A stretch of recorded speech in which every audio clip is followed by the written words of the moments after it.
and let us get. Hi everyone, thanks for joining us today. So I've got some really good tips for you today on weight loss. And we're gonna share a little presentation. We've got a short video. Kurt and I are gonna have a bit of a discussion about it. So just bear with me for a second. I am gonna share my screen. Oh, There you go. We're live on Facebook and it's being recorded. And Katie, we keep hearing people talking about how sugar intake is making us unhealthy. yep, definitely. Yeah, it's a big problem, sugar. But today I wanted to also talk about, Kurt, was weight loss not being just about, looking good, but really about improving your health. Yeah. That really is the better goal. Like, not to lose weight because you're unhappy about how you look in your jeans. Sure, that can be part of it, but ultimately that won't really keep you. And I think we kind of touched on this the other day. I don't think ultimately that will help you maintain your goal. It has to be a lot kind of bigger than that. And so that's something I wanted to touch on today. And I also wanted to talk about leptin, so the hormone that actually controls hunger, and how this can be affecting your weight. And I know you've talked about it before, and so I've got a little bit of information about that too. So should I share? Shall I share it? Yeah, I think, Katie, I think I posted the wrong thing on the page. Yeah. Oh, I'm sorry. I thought we were going to talk about sugar and cancer, but We can save that one for next time. okay. That'll be next time. Let's Cool. watch your video. Okay, just sharing the screen. All right. So this is the topic, Kurt. Reaching a healthy weight for health, not looks. Yeah. So, okay, so I had this slide. You know where I got this information from, Kurt? I've started doing my diploma of weight management. Yeah. Yeah, and the content for the first two modules, I've taken some of the content from the studies, which I found really interesting. Yeah. So, okay, so the first slide that I wanted to share with everyone, just like, so we talked about, like, if you want to lose weight just for looking good, I just don't think it'll last that long. It's got to be, you want to lose weight because, you want to be really healthy. You want to be free from things that, diseases that actually affect the body as a result of obesity. So things like cardiovascular disease, cancers, type 2 diabetes, strokes, and high blood pressure can all result as a consequence of actually being quite overweight, or obese rather. So the physiological effects too include depression, anxiety, low quality of life, low self-esteem, and body dissatisfaction. But Kurt, there's also social effects to this issue as well. So it's really affecting the person's whole health, both emotionally and physically. So social effects can include people can feel, lack of confidence, may have fewer friends.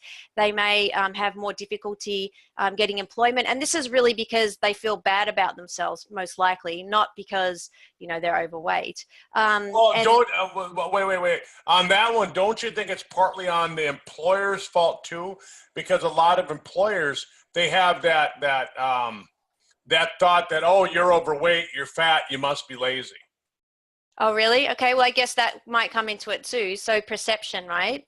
Yeah, and then so the list goes on. So these are the social effects. So they're probably could be less confident with, finding a partner, could be more likely to have divorce problems and depression. But these are all scientific facts that are based on the research. And they actually say that life expectancy is reduced by more than 9 years, Kurt. Wow. Yeah. So I thought that was really interesting. So again, so thinking about it, if you want to lose weight, do it for the reasons, because you want to live a long, healthy life, not necessarily because how you look in your jeans. So wait. So you don't want to ask that question, do these jeans make me look fat? No, no, don't ask that question. Okay. So benefits of weight loss, of having a healthy weight.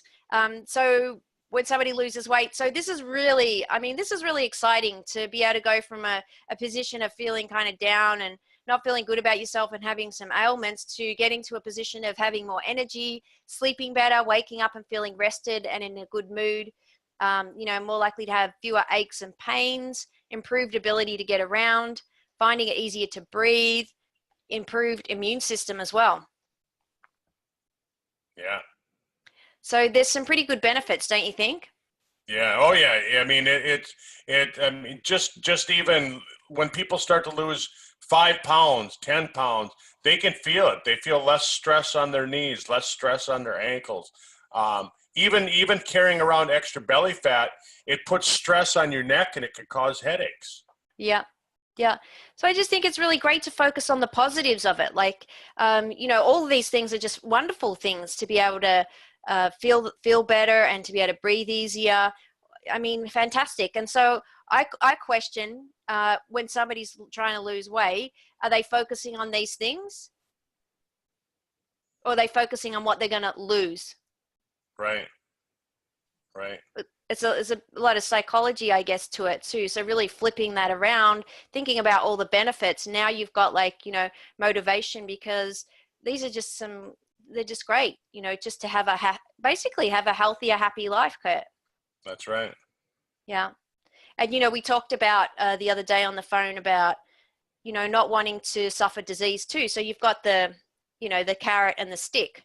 So here's the carrot, these points, and the stick is, well, you don't want to suffer from type 2 diabetes. You don't want to suffer from all the ailments that go with being, you know, quite overweight. So it's much better to focus on both aspects because, you know, I think, well, you know, I think we spoke about it. You said that you understood that when, you know, had your accident on your bike, that you really don't want to go through that pain and suffering again. And so, you know, it's really about wanting to avoid that as well, and to be just you know, happy, because you can't live a life when you're in pain and suffering all the time. That's right. Yeah, and you know, and when you set a goal, when you're trying to get something done, I mean, really, there's usually two aspects. You're usually trying to move away from something, like in this case, you're trying to move away from being overweight, but you're always trying to move towards something as well. And in this case, we're talking about you moving towards being healthier. So, you know, it's the moving away and the moving towards. And I really think, like you're saying, make them, the things that you're moving towards, make them more positive than the negative aspect, because chances are you'll achieve it easier when you do that. Absolutely. And I think, and I wanted to share this because for me, maintaining a healthy weight's always been about avoiding disease and illness, more so than how I look. Because as I said, what difference really does it make if, well, you know, I just don't think it's a strong enough motivating goal. So I think being constantly reminded about, you know, what potentially can happen to you as you get older, you want to really eliminate as many of those, as much of that likelihood as possible. I mean, I saw my dad get sick at 54, and obviously he wasn't obese or anything, but I then start to look and think, well, what are all the things that I could be doing to ensure that I'm not going to go through that pain and suffering? And yeah, sure, you could, you know, you could have an accident tomorrow and you may not be here, or it still may not avoid it, but statistically it will definitely reduce your chances. That's right. That's yeah. right. So, okay, so we covered that a little bit, but the next topic, we talked about this last week, you and I, about leptin. And so I found this topic really interesting. This was something else I came across. Do you have leptin resistance? And how can this stop you from reaching a healthy weight? So I've got a little short video to show for this topic. Let's find out more. All right. So I'm just going to grab that. I'm looking forward to it. Great. I'm going to do a new share. Oh, can you see this? Yep. Okay, great.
it goes on into an ad. But find out about leptin diet and how to reverse leptin resistance. So it's from the continual cycle of overeating all the time. Wow. You know about all this because you've done a talk on this. Yeah. Oh yeah. We when I first started doing the doctor's clinic calls, we spent, oh God, I bet we spent I want to say we spent 14 weeks talking about different weight loss topics, and this was one of them. Wow. So, from your understanding with the video, it talks about, so leptin resistance occurs from, continually overeating. Can you elaborate on that a bit more? Because we didn't have any, words to that video. It was sort of, had to read the screen. So for people who are listening, can you just share a little bit about what we just watched? Well, I mean, I would say it in a way, it's similar to insulin resistance, that the body just doesn't want to burn that fat as energy, and the more you diet, and you yo-yo diet, where you're trying to diet, then you're not, then you're trying to diet, and every time you do that, what you do, you make your body so it's more resistant to the hormone leptin. Right. And in that video, it shared that when you're actually overeating all the time because you're training your brain, to not know that switch that you're actually full. Yeah. So, so this slide here, so this information was taken from Healthline, but they were talking about what sort of things can you do to address leptin resistance. And actually, there was quite a few more points on here. This was just 5 of the main ones, but other things like what the video said is, exercising, eating healthy food. But this particular slide shared that, it was important to have 20 to 30 grams of protein for breakfast, and that don't eat after dinner, and make sure you don't eat anything for at least 3 hours prior to bedtime, and eat 3 meals a day with no snacking in between. Allow 5 to 6 hours to pass in between each meal. So I think these sorts of things are about resetting that feeling, because leptin, correct me if I'm wrong, but leptin actually gives you the feeling of that you're full, or that you're feeling hungry. Yep, that you're satisfied. Yep, that hunger. Yeah. And so normally you'd have a meal and you feel full, and your brain should say, you feel full now, you can stop. But then people who have leptin resistance may just continue eating. And they also say that if you eat very quickly and eat your food quickly, you're not giving your brain enough time to register, hey, you're full, you can stop now. And so it's really comes back to the overeating. And I like this one because for me, when I was younger, I did struggle with my weight. I was actually obese at school, in primary school and the beginning of high school. And as a result of that, I actually had no friends. And so that's how I really became interested in at an early age on it.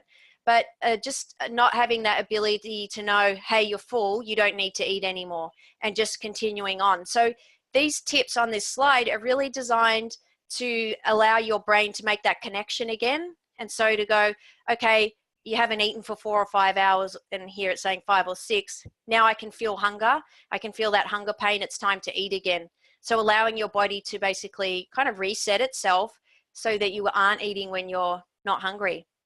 You know what I find interesting about this, Katie, is that as you look at these suggestions, eat 3 meals a day, don't eat anything after dinner, don't eat anything 3 hours before bedtime, don't eliminate carbohydrates, but reduce the carbohydrate intake, practice portion control, all these different things. You think back, and I mean, you're younger than I am, but back in the day when I was growing up, and I grew up in a farming community, we ate 3 meals a day. We'd get up, we'd have breakfast, we'd work, in the summertime when we weren't going to school, we'd work, we'd have dinner, we called it dinner then.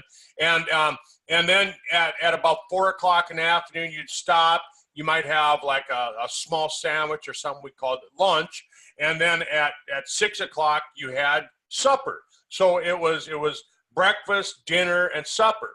And then all of a sudden, it seemed like when we got into the 80s, all of a sudden, these really smart people told us, oh, no, no, no, that's not the way to do it. The way you should do it is you should be eating all the time. You should be, have breakfast, lunch, and dinner, and then you should have snacks in the morning. You should have snacks at night. You should have snacks in the afternoon. And all of a sudden, we started changing our eating cycles, but at the same time, we're not doing as much physical activity either. We're sitting around. We got more jobs working behind computers. We're consuming 2 to 3, 10 times more sugars than we ever did in the past. And all of a sudden, we've got more of an obesity problem today than we did back in the day when we were following these things. And our moms were telling us these common sense: don't eat after dinner, don't eat before you go to bed. I mean, that was common sense back then. But what happened? Did we lose our common sense?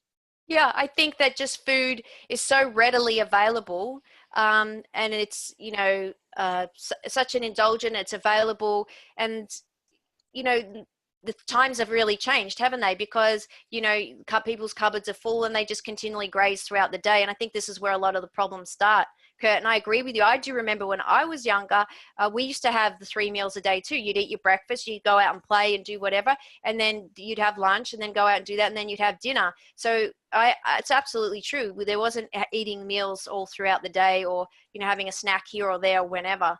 But I think also maybe people's busy lifestyle too. So perhaps they're busy doing something, and then they don't eat for maybe even longer than 5 hours, and then they eat a big meal, and then their meal times get all mucked up, and they might eat again just before bed. So I totally agree with you. But these are common sense rules, right?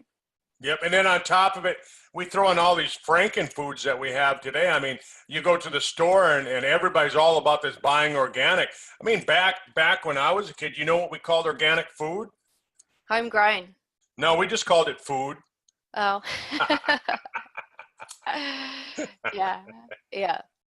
Yeah.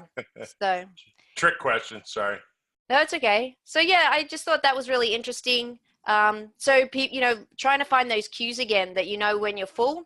And of course, there's another hormone, isn't there, Kurt, that actually determines when you're hungry. Yeah. And causes the hunger pain. So what's the other hormone? Well, there's a lot of hormones, the ghrelin or adrenaline or whatever they call it. The ghrelin, yeah. Makes your tummy grumble. Yeah. But then serotonin is involved with it as well. And serotonin, of course, is a neurotransmitter that 70% of it is contained around your gut. And that's the primary hunger control.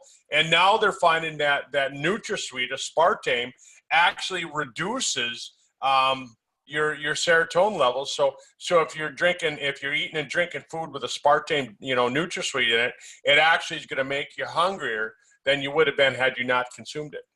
Oh, wow. So it's fascinating because there's actually a lot of hormones that are controlling and stimulating, the appetite, either making you feel like you're full or making you feel hungry. And there's a whole range of hormones. But, I still think it comes back to, being able to follow some common sense guidelines. But it's just such a massive topic because there's no, I guess, right or wrong answer for anyone. People are complex, and there can be many things that can affect, somebody's weight. By all means, this is not all of it. This is just one tip and just something that I thought people might find interesting because they might go, oh yeah, that's true. Like, are they waiting till they feel hungry and having sufficient time? And are they stopping when they're actually full? That's right. Yeah. Excellent. So anyway, so that was the topic for today. We'll cover that one next week. Cancer and sugar. I thought that was really, really interesting. And it's a good topic. I think it's a great topic. I think we need to cover that one because, just talking about sugars and that. So, yeah. And there's a lot of conflicting information too on it. You can find news stories on it, and then you can read online about it, and it'll say the opposite. It'll say, yes, you shouldn't have way too much, but, don't be worried about it at all. So, and then it's like people get confused. So we can talk about that one next week. Yeah. One of the things that I find interesting is that, like I know people that go to the doctor, they have cancer, they go to the doctor, they say, hey doc, should I be on any special diet? And the doctors tell them, oh no, don't worry about it. You already got cancer. You already got it. So don't worry about it now. as if it's not going to change their body's way to get rid of the cancer. It's like, well, don't do that to the person. Don't sabotage them. Tell them the truth. Tell them, hey, get off the sugar, get off that crap. Give your body a fighting chance, and Yeah. it makes a huge difference. Whenever I'm talking to people about cancer, that's one of the first things I tell them is I say, well, let's change your diet first. Yeah. Yeah, it's really important. It's just amazing how much like food's controlling everything. So That's right. anyway, anywho, that's the topic for today. Sorry I confused you. Oh, no problem at all. I mean, I can talk about anything. I can wing it. All right, great. Anyway, hopefully for those watching the recording or if you're watching it live, you got some value out of that today. And yeah, we hope to bring you some more tips and useful information next week. All right. Well, thanks, Katie. Thanks for putting that together and helping us out there. Everyone, That's okay. thanks for joining us tonight and being part of the call. We appreciate you. Give us the old thumbs up, smiley face. Right on. Thanks, everyone. Bye. Bye.